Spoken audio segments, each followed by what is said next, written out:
I know for a fact they don't have the weapons, and it's hard to believe if they did have the weapons, while they were being massacred by Maliki's troops, somebody wouldn't have gone and gotten a weapon to even up the fight.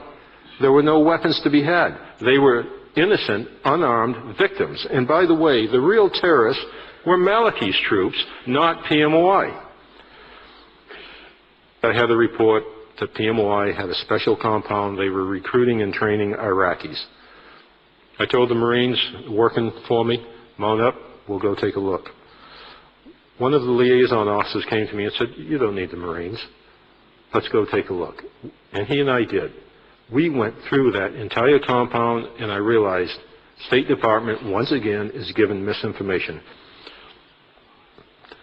The State Department hears what it wants to hear and disregards the rest. The RAND report is a good example.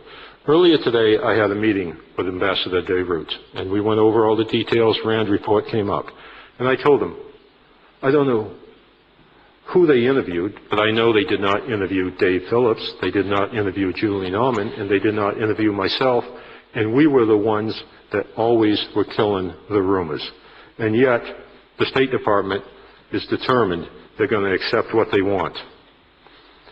One of the biggest rumors is, and it's been addressed, no influence in Iran. If that's true, then why is Iran so determined to get a hold of the PMOI and bring them back to Iran?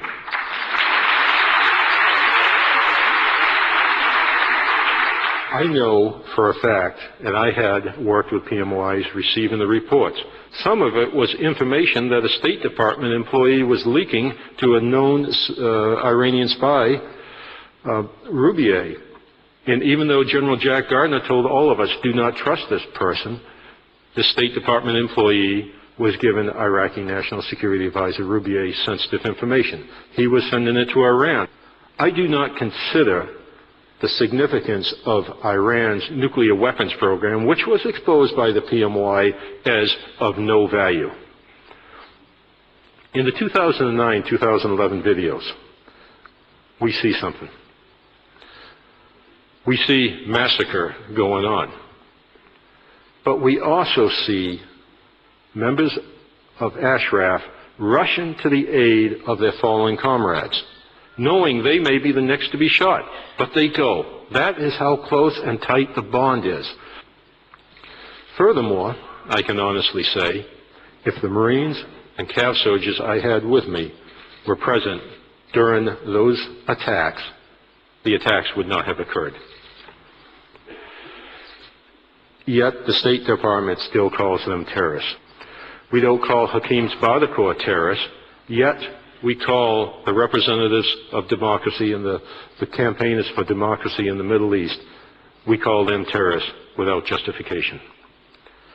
I'd like to talk a little bit about Maliki. Bottom line, to the European Union, to the United States, to everybody, I say never trust Maliki. That man is influenced by Muqtada Sadr, Hakim, Ahmadinejad, Khomeini, and Maliki has his own agenda. As pointed out, he didn't win the elections.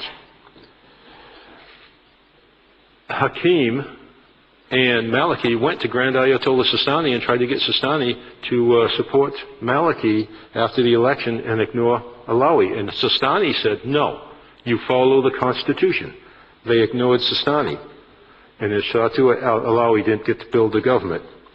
He has secret detention facilities, to include inside the Ministry of Interior compound.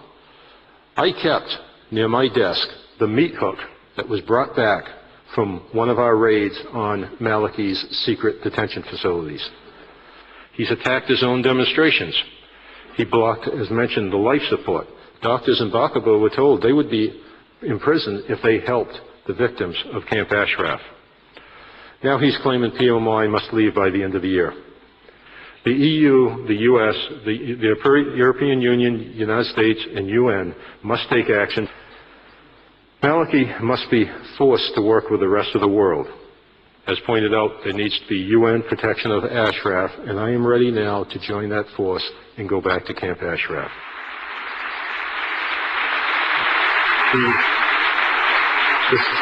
The State Department must remove the PMOI from the list. As mentioned, I feel when I get up here and I talk for my brothers and my sisters at Ashraf.